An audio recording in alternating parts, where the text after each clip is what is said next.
In this guide, I'm going to be showing you how to change your Apple ID profile picture on an iPhone. This is Miguel from JustBoz, and before we get into this guide, make sure to like the video and subscribe to the channel with all notifications on for more content like this. It really does help out the channel and we'd greatly appreciate it. If you have any questions, just ask them down in the comment section below. I'm going to be doing my best to reply to every single comment down there.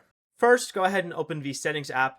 Then tap your Apple account name and current profile picture at the top of the screen. On the account page, tap your profile picture again.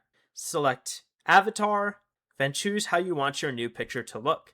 You can select a photo from your library, take a new picture with the camera, use an emoji, or create a monogram with your initials. Choose your new image, adjust its position and size, then tap the checkmark in the top right. Your updated profile picture will now appear in Settings and other Apple devices, including the App Store.